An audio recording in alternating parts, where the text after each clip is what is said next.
So as we have already seen, the starting point is then to develop a conceptual model. You're doing a literature review in order to find the relevant variables. We have seen you can do that with literature, but also combined with qualitative research by doing focus groups, by asking open questions, by doing text mining in order to make emerge the main concepts, the main topics. And in the second step, you have to find an adequate theory. So again, we have to find an adequate theory, and this theory is in relation about what we have already seen for acceptance. So it's a privacy issue theory because mHealth collects a lot of data, which is highly sensitive. That is why there's a theory called privacy calculus theory, which is perfectly fitting to our research. Because on the one hand, privacy concerns create psychological costs that negatively influence consumers' willingness to disclose data. On the other hand, receiving personalized service recommendations creates value, which might reduce privacy concerns. So the increase of personalization and the reduction of cost associated to psychological cost of privacy concerns through trust should increase well-being and should increase positive outcomes. And here you can see it actually. On the one hand, we have privacy concerns that create psychological cost, negatively influencing well-being and willingness to disclose data. On the other hand, we have benefits related to personalization that improve well-being, that create value. Well-being, toujours conceptualized as a personal state of mind linked to different factors such as physical well-being, psychological well-being, health, mainly social well-being because health apps can connect customers or patients to discuss among them, pleasure, self-realization through sports apps, and last but not least, happiness.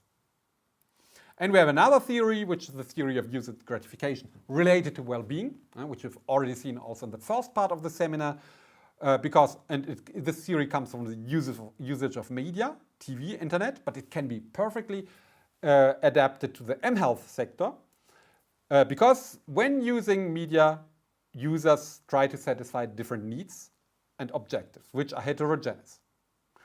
Cognitive needs, which are actually related to get specific information. Affective needs, which is related to improving happiness. Personal integration needs, which is related to development of performance, for example, through sport apps. Social integration, aiming at acquiring social status, so improving social image, but also being connected with others to support us in difficult situations. Release of tensions, that is to improve our health and our well-being. And if these needs are satisfied, users should adopt the mHealth apps. They aim at increasing well-being naturally, so that is why well-being is, again, a very important variable in our model. Which brings us to our conceptual model. What are the factors that influence well-being when adopting a health app? Yeah, we start with TEM or UTIT model. Perceived usefulness based on literature should have a positive impact on behavior intention to use.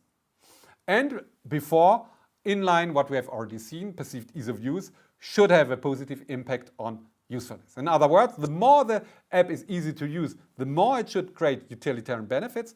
The more it creates utilitarian benefits, so in line with the users and gratification theory, the more it satisfies the different needs, the more it should impact positively the behavior and intention to use.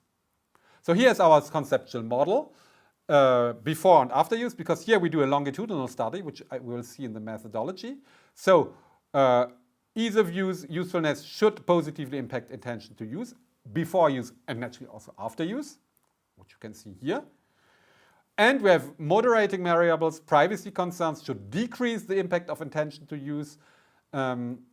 Various well-being personality should increase the impact of intention to use on perceived well-being.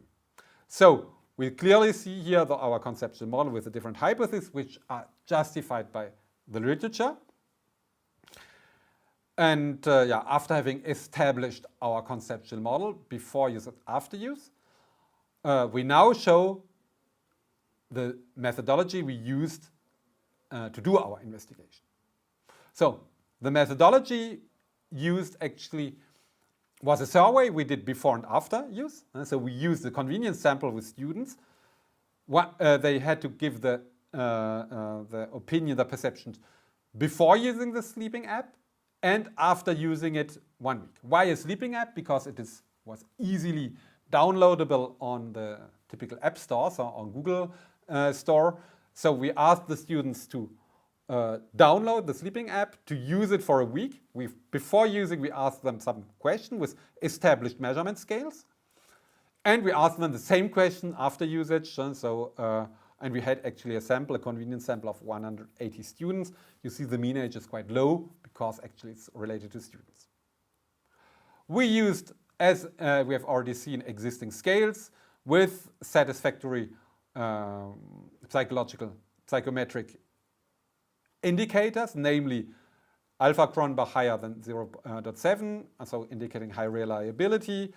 Euroscore rose higher than 0.7, indicating high reliability, and high convergent validity because all values are close to 1. And you can see here the scales are coming from actually UT TAM literature, perceived usefulness, well-being coming from existing scales, always measured on Likert scales between 1, not agree at all, to 7, absolutely agree with this statement. Here we have intention to use, actual use, and perceived ease of use coming again from the TAM and UT scales. Privacy concerns, it's also existing scale, and well-being personality is also an existing scale. So it's important to describe the methodology, the sample, to describe the scale, the measurement instruments, and so after having done describe the methodology, we now see the results, and we can see here actually the results coming from a structural equation modeling, so regression coefficients. You see actually that in the first indicator is always before use, the gold, so in black, the gold indicator or regression coefficient is after usage. So we can see that actually perceived ease of use, the impact of perceived ease of use on perceived usefulness increases after use. So ease of use is an important variable. We see that ease of use has no impact on intention to use and actual use before and after usage. We see that perceived usefulness decreases from before use to after use and is significant on intention to use. So there's a decrease. So before use, people perceive more usefulness, and this impacts more importantly intention to use than actually after use, when people actually do not perceive actually real perceived usefulness anymore. So there's a decrease of this indicator, showing again the importance of doing longitudinal studies where users really experience the technology, because this then enables them to really see if the technology is bringing benefits, more benefits than costs. Here in this case, it does not seem to bring really benefits to them after usage. And we see that's the same also for the intention to use on well-being and actually use a relationship on well-being. After usage, actually well-being is decreasing. So it appears this might be explained by privacy concerns, which are decreasing actually after use, but which are still important. So well-being, the well-being that should be created through good sleeping quality is decreased by privacy concerns. On the other hand, there's one factor, moderator well-being personality, which should increase actually the impact of usage, intention to use on well-being. So the more people are open to well-being through a well-being personality, the higher should be the impact of intention to use and actual use on perceived well-being. So we confirm a certain number of our hypotheses, and we conclude the research actually, and as you have to conclude your research, with the discussion of the results and the contributions.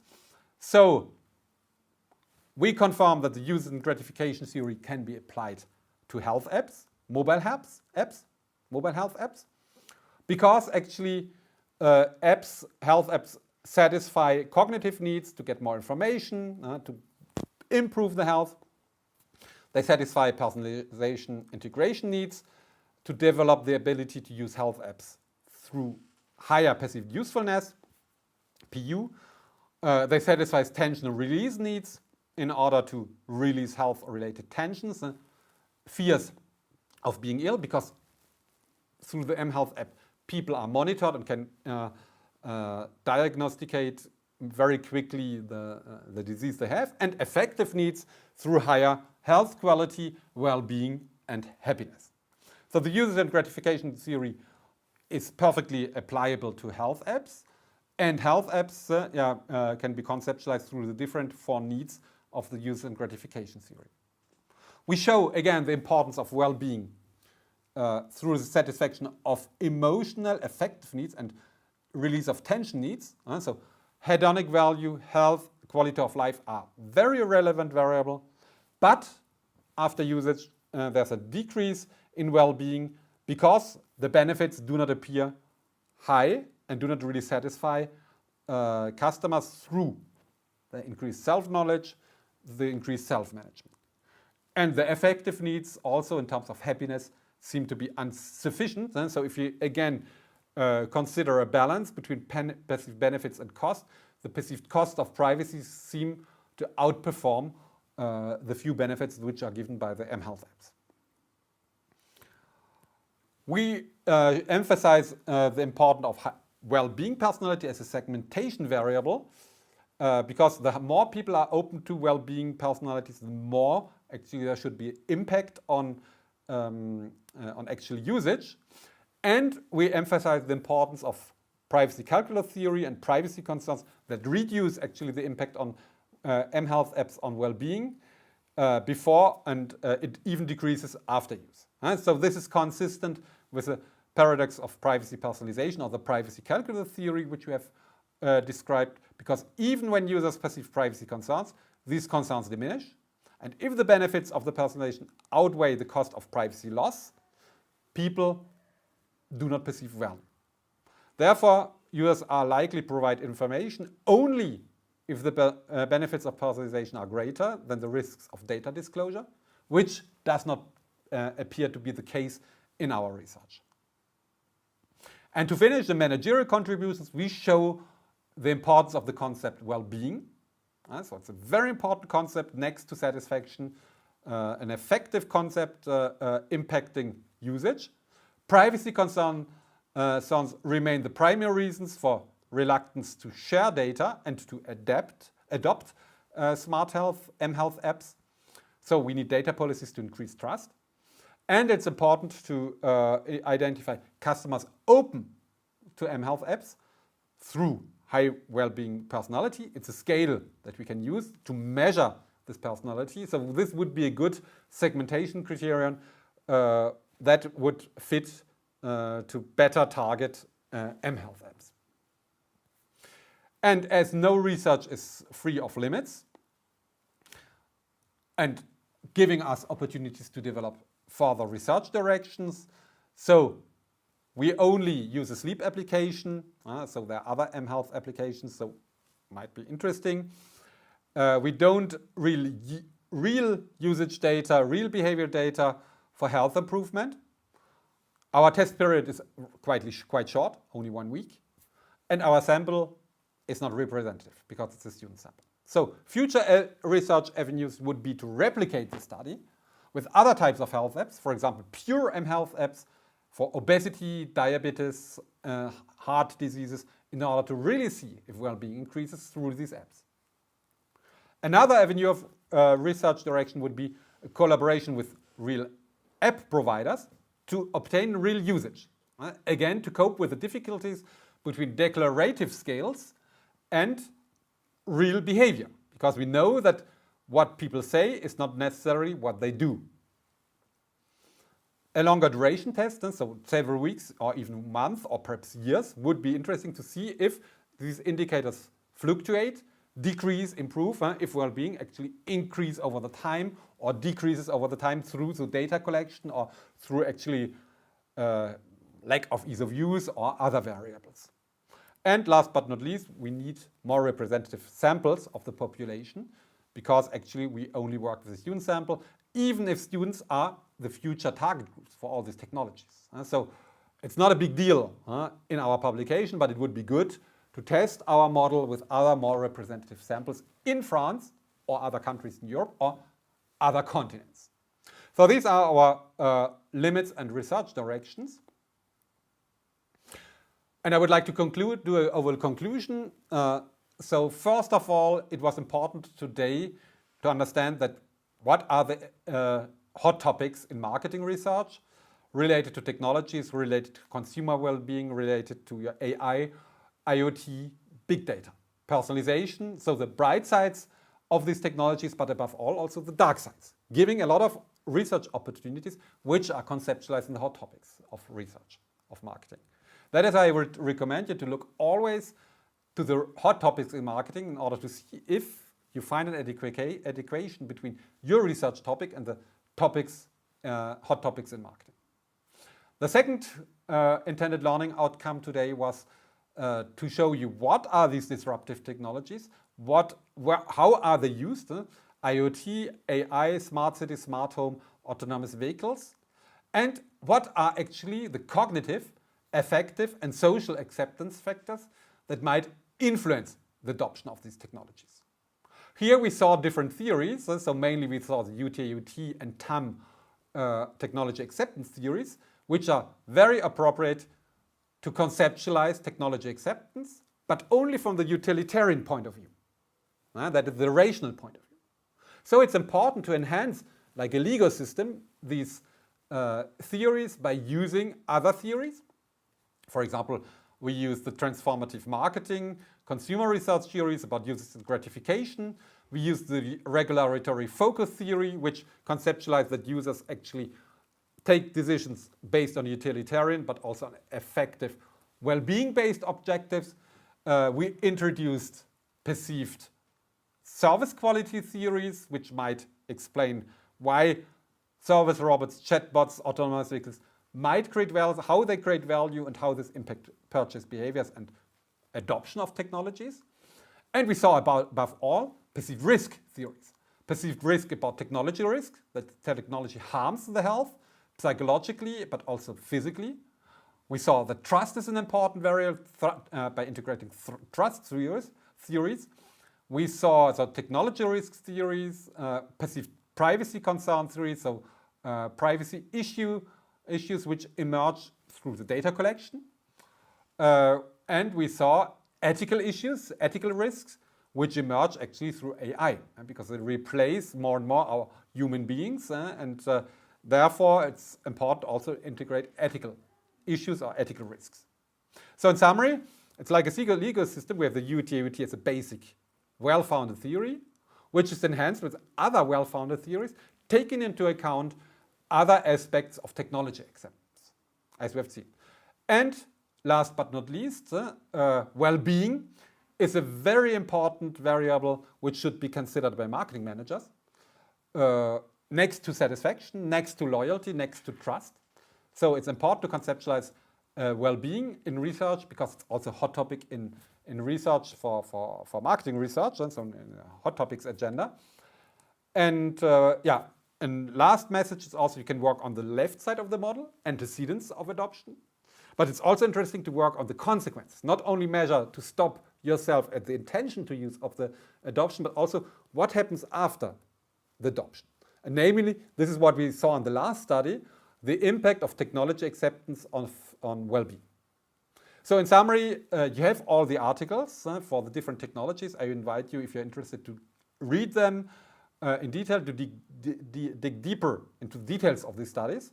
And if you have questions, don't hesitate to come back to me. I invite you also to connect yourself to my LinkedIn profile so that we can stay in contact. You see here also my latest research, which I publish always every time on LinkedIn. And you have my email address. You can ask me all the questions by email address. And I'm looking forward to discussing with you about these different research topics.